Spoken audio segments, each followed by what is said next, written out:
지진 때문에 아침부터 가슴이 철렁 내려앉던 하루였습니다. 이번 지진에 대해서 황인표 기자와 조금 더 얘기 나눠보겠습니다. 자, 황 기자, 다행스럽게 인명 피해는 물론이고 기업 피해도 없었던 걸로 보입니다. 네, 그렇습니다. 이 전북 부안군 하면요, 이 산과 바다 등 반도형 국립공원으로 유명한 곳입니다.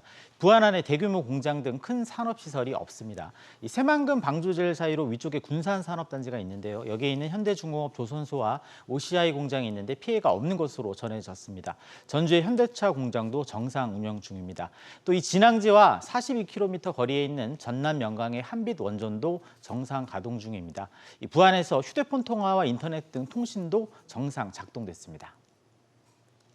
지진의 역사를 보면 이렇게 산업계 피해를 동반하는 경우가 많았잖아요. 네, 그렇습니다. 가장 최근에 기억하시는 게 큰 지진이 지난 4월 3일 진도 7.2의 대만 지진입니다. 1000여 명의 사상자가 나온 가운데 세계 최대 반도체 기업인 TSMC의 가동이 잠시 중단됐습니다. 일본의 경우 2011년 규모 7.3의 지진으로 후쿠시마 원자력 발전소에서 원자로 누출 사고가 발생했습니다. 당시 1000여 개 일본 기업이 문을 닫는 등 이 피해 규모가 3,350억 달러, 우리 돈 460조 원에 달했다는 통계도 있습니다.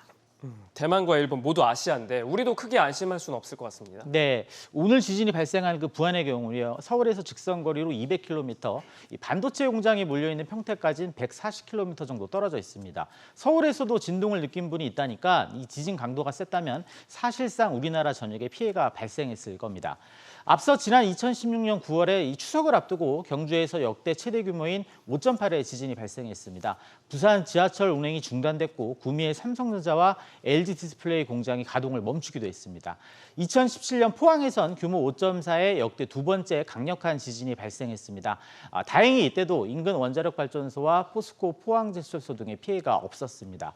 반도체를 만드는 삼성전자와 SK 하이닉스 공장의 경우 진동에 민감한 장비가 잠시 멈췄지만 곧바로 정상 가동됐습니다.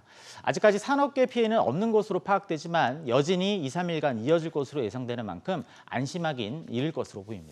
네, 황인표 기자 잘 들었습니다.